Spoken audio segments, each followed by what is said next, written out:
It's an air emergency, the death chamber that we are talking about.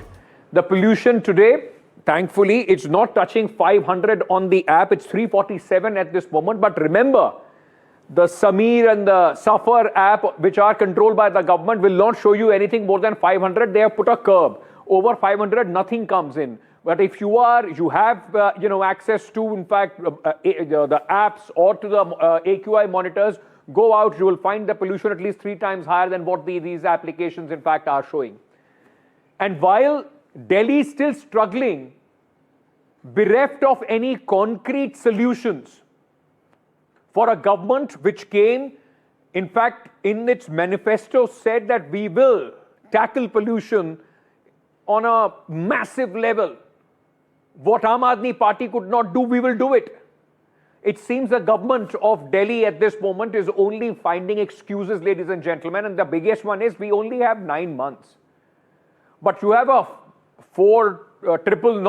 quadruple engine, 5-engine Sarkar in the national capital and around as well. And even then, the people of Delhi continue to suffer. When you can't find solutions, either put the blame on the citizens or on your political opponent. This is exactly what the Environment Minister of Delhi has done today. He has blamed the Aam Aadmi Party for the pollution problem in the national capital, A, by not fixing it when they were in power, and B, by saying that Aam Aadmi Party, under a conspiracy, is in fact making sure that the garbage is put on fire. The minister called out former Delhi Chief Minister Arvind Kejriwal and told him not to politicize the pollution issue. BJP has forgotten when they were in the opposition, they were on the roads wearing those, masks, those gas chamber masks to tell Aam Aadmi Party how they have in fact failed as far as tackling pollution is concerned. People gave them a chance and life has not improved a bit. The Aam Aadmi Party has hit back, saying that the BJP, that they are in charge, in the centre, in the national capital, also in the MCD. Who's stopping them to manage pollution? I just want to first begin with this war of words which is taking place, because trust me, ladies and gentlemen, it's only war of words. The war on pollution is yet to be fought and won. Take a look. आम आदमी party जो 10 साल की बर्बादी जिनकी हम झेल रहे हैं, जिनका हर दिन पोल्यूशन आज के साल के मुकाबले ज्यादा रहता रहा, जो मैंने अभी भी आंकड़े बताए कि अगले हफ्ते क्या होने वाला है, ये पिछले आंकड़ों से देखकर बताया। हमारे समय पे ऐसा नहीं हो, इसके लिए हम यत्नशील हैं। लेकिन वो जानबूझकर पोल्यूशन को बढ़ाने के लिए जगह जगह आग लगा रहे हैं, कूड़ा जला रहे हैं। वो रोज प्रार्थना कर रहे हैं कि किस तरीके AQI बढ़ जाए। वो दिल्ली के लोगों की चिंता नहीं कर रहे। इतनी गंदी राजनीति में नहीं जाना चाहिए।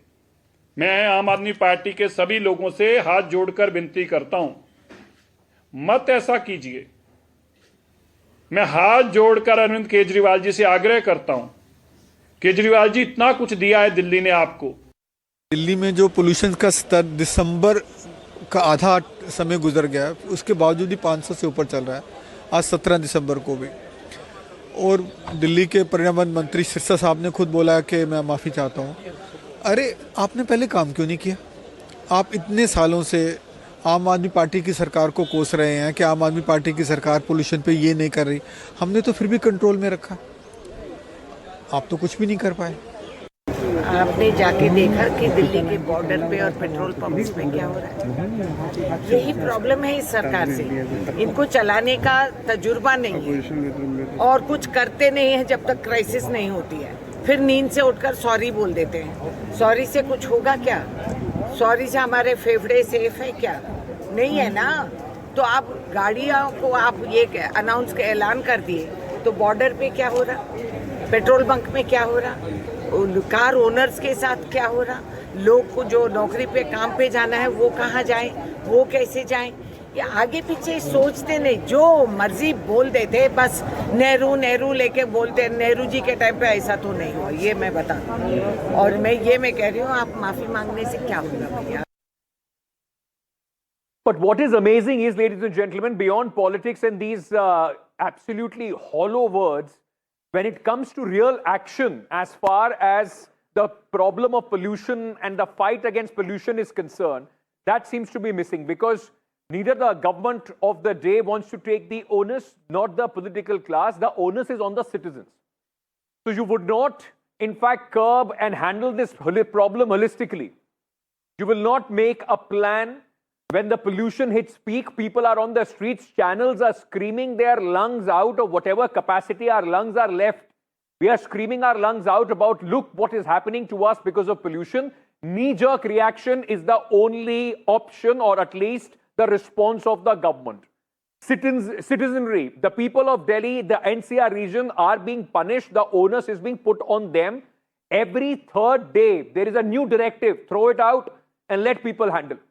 You will not ensure that the GRAP4, in fact, where the construction is checked, the dust on the road is checked. But what we will do, the government has announced new curbs. And these curbs are going to be back-breaking for the common people. You don't have a holistic policy when it comes to vehicles. So what you do is that now the government, Mr. Sirsa has announced, it's their government, it's their whim, their fancies, that non-BS6 vehicles entry in the national capital will not be allowed. So these are the new rules. And they are going to come into effect from tomorrow. No pollution certificate is equal to no fuel. So if you don't have a pollution certificate, apart from the challan that you will have to give, you will not get fuel in the national capital. The government also says that this will come into force from 18th of December, that is Thursday. So kal se hi this is coming into effect. Figure out how you want to do it.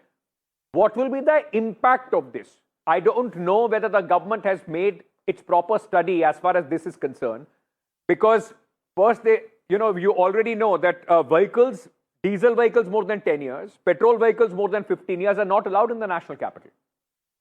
And then suddenly, even BS6 and norm vehicles which do not have BS6 or have not been bought under BS6 will not be allowed. Now, what does that mean? What does BS6 mean? I'll tell you all about that as well. BS6 basically are the vehicles which have been, in fact, introduced after 2020. So if your car is well within the permissible limit, so from 2015 to 2025, that is for the diesel vehicle, and from 2010 to 2015, minimum for the petrol vehicle, if you have, the last rule said that is what you can do. That's the vehicle that will be allowed to ply. Now, the government suddenly changes it as well. I want to first tell you what are BS6 vehicles. If you have a pre-2020 car, then you are in trouble. If you don't have a Delhi number, if you are from Gurgaon, Noida, Ghaziabad, NCR region, Meerut, you will not be able to enter Delhi from tomorrow if your car is pre-2020. So everybody needs to buy a 5-year-old. Your car can't be more than 5 years. All those rules are nothing which the government had initially suggested. If you have a pre-2020 car, you are in trouble. What is the impact of this? Let me first tell you the impact of this. This will mean that there is going to be no entry in the national capital for more than 12 lakh cars. 12 lakh cars will not be able to enter Delhi. And which are these 12 lakh cars? How have we come to this calculation? Gurgaon has about 2 lakh non-BS6 vehicles. Noida has about 4 lakh non-BS6 vehicles. Ghaziabad 5.5 lakh BS6 vehicles. All these vehicles, if you have your office in Delhi and you're coming from Gurgaon, Noida or Ghaziabad, you will not be able to use your car because the government suddenly said, we want to change the rules, the onus is on you. And why has this been in fact put in place? I understand the curbs on cars, vehicles. The government should in fact augment transport, public transport. That they will not do. The fact is that 40% of NCR pollution is due to vehicles. We understand that. For that, better public transport is needed. For that, a policy on how many cars you can buy is needed. But what the government will do will make sure that you are inconvenienced. Vehicles in Delhi at this moment are around 1.2 crore registered vehicles in the national capital alone, which have a DL number. 67% are two-wheelers and 34% private cars. 1,800 new vehicles are registered in the national capital every single day. Now, the question that I also want to ask is, why not against the motorcycles? Because they are your vote banks. You're worried. 34 lakh motorcycles, you can't say anything to them. So can this no fuel plan be implemented? Is it that easy? To the petrol pumps, how will the petrol pumps check? Now, petrol pumps need to check pollution certificates. There are about 650 petrol pumps in the national capital where average footfall or average car fall is 5,000 to 6,000 per petrol pump. What will happen from tomorrow? There will be long queues, ladies and gentlemen, because the petrol, the attendant will first ask you for your PUC before filling in the petrol. There will be conflicts, altercations at the petrol pumps. So the petrol pumps now will have to have guards, muscle. Petrol pumps, people should do everything. The government will sit on its, easy hands and twiddle its thumb. Commuters are in trouble. Lakhs of commuters, those who travel from Gurgaon, from Delhi to Delhi, from Gurgaon to Delhi, Noida to Delhi, to and fro from Ghaziabad, that is going to be largely impacted. It will disrupt travel for work for people. Why is the government punishing the commuters is the big question, ladies and gentlemen. I want to very quickly go across to my colleague who is joining me at this moment on the broadcast to get you a sense from the ground. We are being joined by Ishika. Ishika, I tried to explain how difficult this entire thing is going to be. Government has just put out a circular. First they said your 10-year, 15-year-old vehicle, even if it is in fantastic condition, is not allowed. And now your vehicle has to be just 5 years old to ply in Delhi. How are the petrol pumps going to ensure that it happens?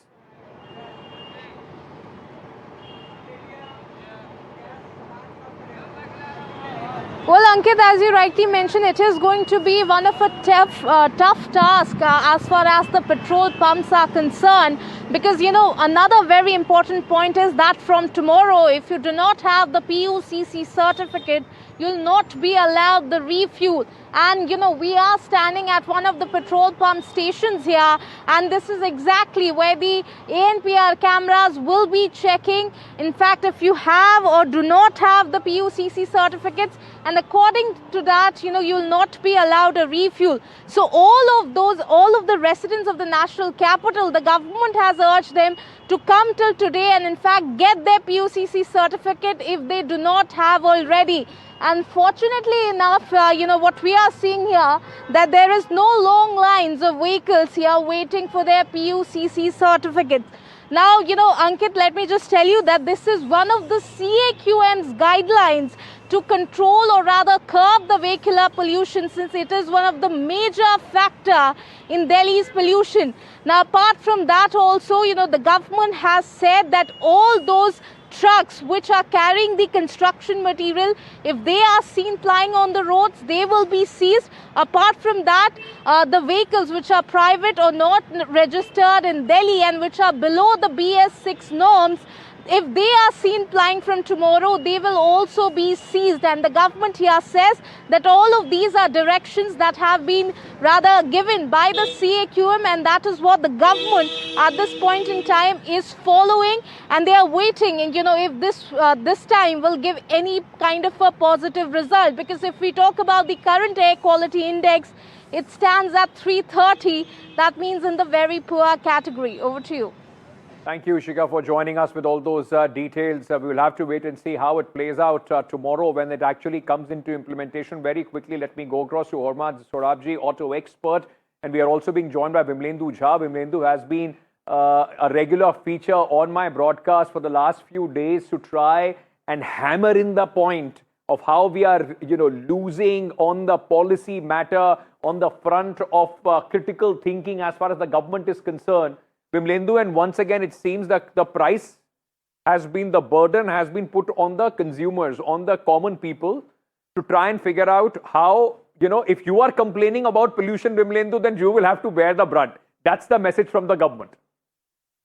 Absolutely, Ankit. So the ownership is of somebody else, as in it's only the citizens, they'll have to fend for themselves. One thing for sure, as in I'm glad that the government at least accepts today that vehicles pollute, because if you look at what it did a couple of months ago, it went to the parliament and it actually went to the Supreme Court and got that ban on BS3 and BS4 vehicles a stay imposed on them. And today, luckily, the CJI has actually vacated that stay in that sense. But as you rightly said, that in this entire crisis, what we've seen is flip-flop, inconsistency in policy making, and also in the name of policy making, the responsibility of the onus of action is put on the citizens. We have seen it not just this year, year after year. We want citizens to behave in a particular way. Citizens should not step out. Citizens should do odd even. Citizens should really curb this thing and the other and stay home. But in terms of the government and the governance, there's very little. We don't, we can understand. I can sympathize with Mr. Sirsa,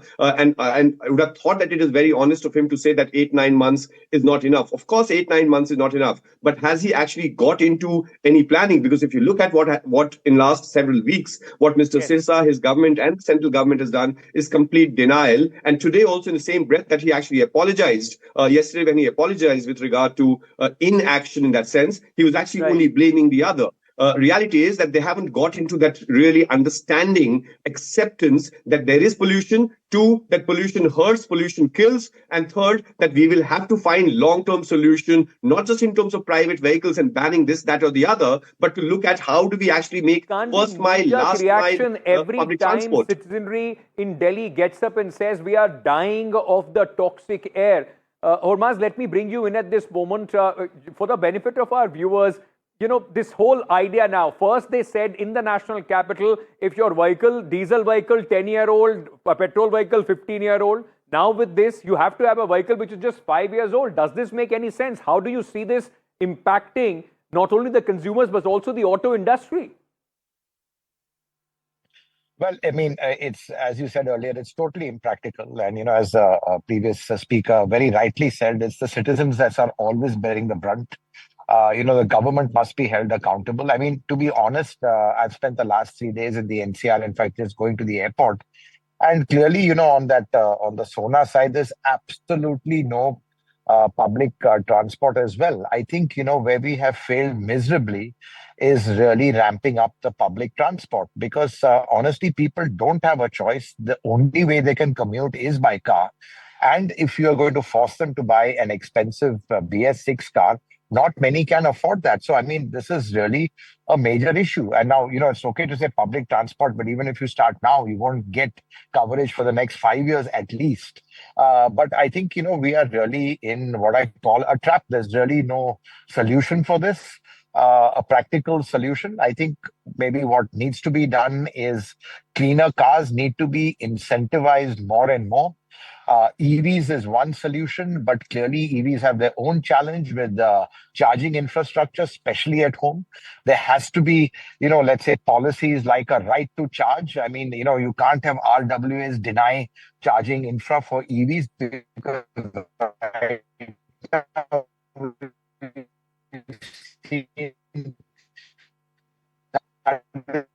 one of the biggest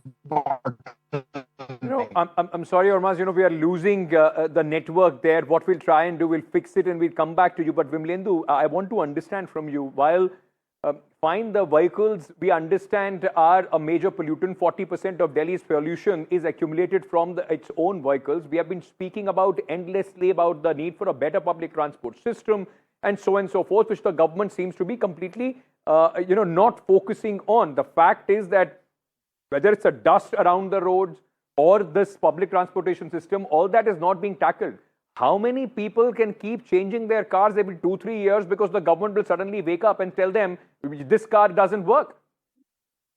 Absolutely, Ankit. So it's only Band-Aid. That's every time the government provides us with a Band-Aid when it actually needs a surgery, as I keep saying in that sense. And also, as you said, that, right now, fine, temporarily, maybe a notch, 1% change that perhaps a cleaner version car would make. Indeed, we need to change the entire regime of private vehicles and polluting vehicles. No doubt that polluting vehicles should be off-road. But as you rightly said, that at the end of the day, if livelihood is also important and right to breathing is also very, very important. And it would have been very right on the government to really impose these restrictions if it actually parallelly would have also worked on the first mile, last mile, affordable, safe, and dense public transport infrastructure.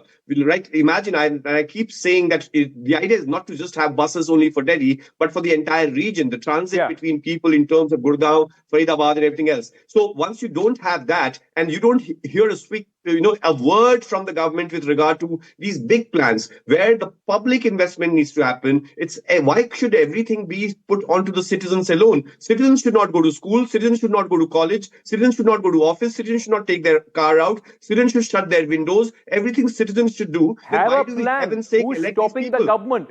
Why are the coal, in fact, generated power plants 150 kilometers from Delhi are still functioning? What is the plan for that? When will we have integrated transport system in the national capital?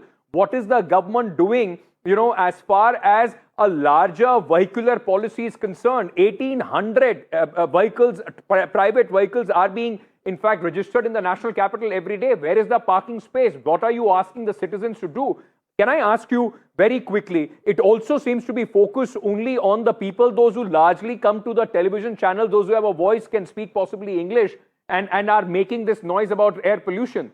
The government is not saying anything about two-wheelers.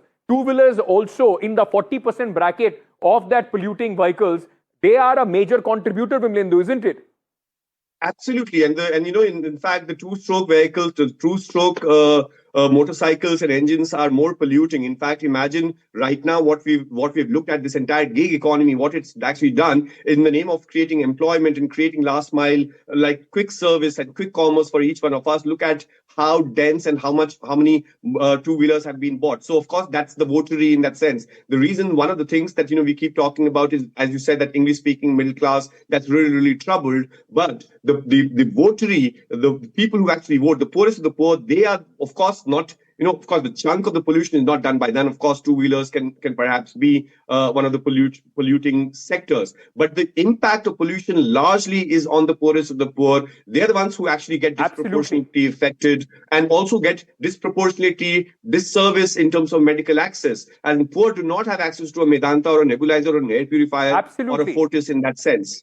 And also loss of job. At the end of the day, your salary and my salary will not be chopped because we are working from home versus a daily wage worker whose work is completely banned because there's a construction ban. And they are the ones who are the voiceless. But the fact is, the government thinks that this issue is not important for them because they are so much stuck in their daily struggle for bread that they don't.